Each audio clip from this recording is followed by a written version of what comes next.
Welcome to Cybility Savvy, the show that demystifies cybersecurity for not-for-profit boards and leaders. Hello, I'm your host, Michala Liavaag, founder of Cybility Consulting. Today I'm going to answer a question from one of our listeners, which came about following the Cybility Alert that we did on Russia's invasion of Ukraine. So if you haven't already listened to that episode or watched it on YouTube, please go back and listen or watch to that episode. So I would like to say thank you to the individual who sent their question in. Because of the nature of the circumstances, they would like to remain anonymous. And the question was, I need to speak with someone in the Ukraine.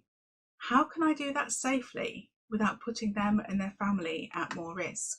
Great question. The first thing I would say is to avoid the use of mobile phones if you can. The standard conversations are not encrypted by default, and it's relatively trivial for people to intercept and eavesdrop on these communications. So you may be wondering what you need to be using instead. And the answer is online communications collaboration tools where they are end-to-end encrypted. So let's just take a look at what it means to be an unencrypted connection for a moment. Let's say I'm Elisa here in the UK and I want to communicate with Robert in Ukraine. I might have a particular collaboration tool I like to use, and that's hosted somewhere out on the internet with a third-party provider. So when I connect to the internet, I may have an encrypted connection that goes via my ISP, gets to the collaboration provider. Robert, on his end, does the same thing, but that might be an unencrypted connection, which means that hackers or others can intercept these connections and then see the information and hear what's being said. The other thing to note is that there are governments who are known to eavesdrop on communications as well, and so some of this information again is going to be available to them. In particular of interest, it's worth noting that there's something called metadata, and that literally is just information that describes a particular thing. So in this case, it will be information about the connection. So it will be where it's coming from in terms of the location, what time it is, who I'm communicating with on the other end, etc. And at the moment, because it's unencrypted, this is visible potentially to anyone that wants to eavesdrop.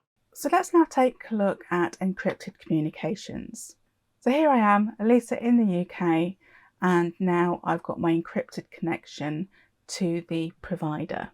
All great, right? I'm chatting away, it's all fine, encrypted. Not necessarily. Unless the other person who's partaking in the same conversation is also using an encrypted connection, then it could actually be reached on that side. So you can see this attacker here, encrypted connection, can't eavesdrop easily, whereas this one can.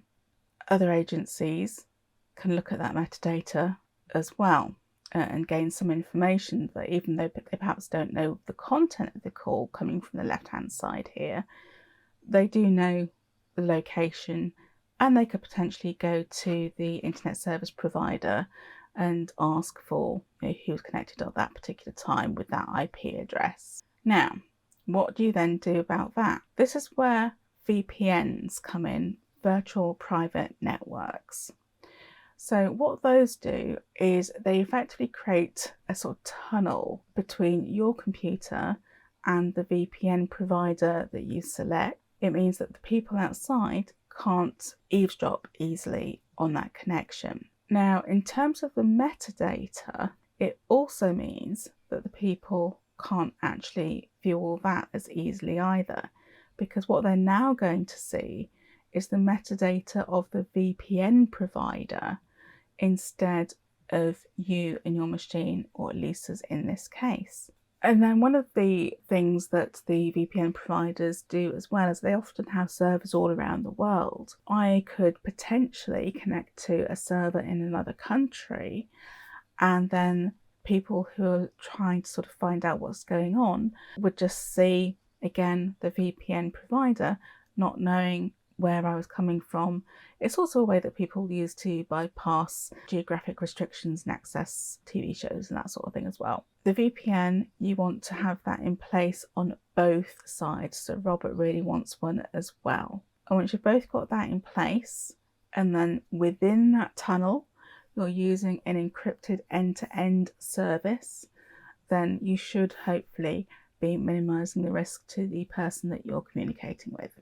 Now, whilst I wouldn't normally recommend products on this channel, and we don't do advertising at all either, in this particular circumstance for this individual, I did recommend the use of Proton VPN. It's well known for both security and privacy, so I'm happy to suggest that is one worth using. In general, again, always go with something reputable. Paid services, sometimes, not always, may be better at not logging information, but everyone's use case is different, and so this may or may not be appropriate for your particular use. But in this particular case, for this question, it was.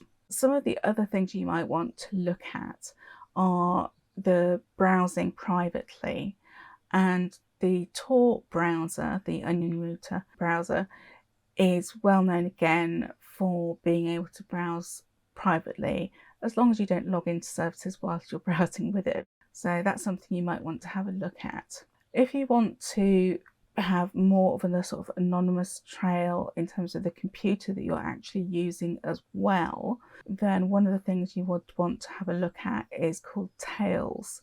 Now, this is an operating system that you can install on a USB drive with a small footprint and plug it into a machine, boot up, and do all your activity on that operating system.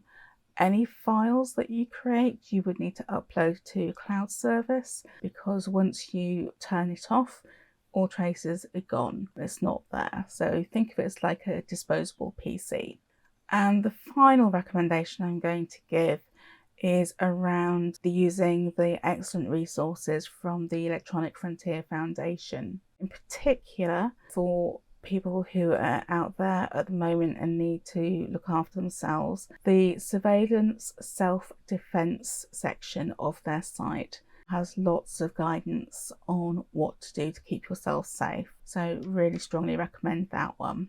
Telegram, some of you may have been using that on your phones. It's not secure by default. If you want the security of the end-to-end encryption, you need to enable that for individual chats with a secret feature. So have a look at this link if that's something you are using. Otherwise, there are other options available: Signal, WhatsApp, etc. Lots of other things out there as well. I do hope this has been useful. If so, consider liking, sharing and subscribing.